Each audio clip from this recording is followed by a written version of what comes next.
Hey guys, Tim with TV Ministries. I got a cool just teaching I wanted to share with you.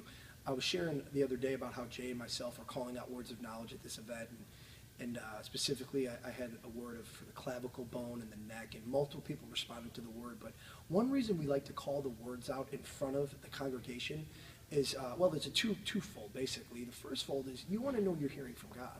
So a lot of times when I'm spending time with the Lord before during worship, and all of a sudden I feel like someone needs that, I want to know if it's really God or not. Because as you guys know, we're just growing in this. We're practicing our gifts.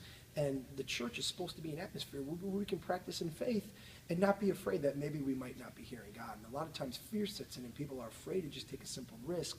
Well, what happens if I'm wrong? Well, what if you're right? Okay, because if you're right, there can be a lot of great things that can happen. So when we call out the words and people respond, it builds our faith because we know we're hearing from God. But most importantly, it builds the people's faith around them.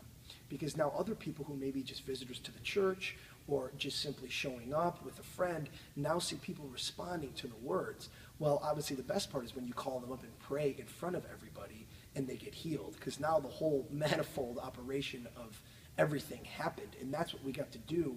And I believe that's why some of the testimonies I've been sharing with you all came from this event, because we really took risks and we were bold. And here's the thing. There's a chance something might not happen. But like I said, we're willing to put God on the spot. We're willing to be fools for Christ because ultimately that's all that matters. If you're willing to take a risk for the Lord and just receive his grace by faith, man, God's going to do mighty things through you guys. So I hope this blesses you. Keep stepping out, taking risks. And if you have a small group that you lead, or maybe you're a youth pastor, don't be afraid to get bold and call up words because it starts with you. If the leader doesn't do it, your flock won't. So always lead by example.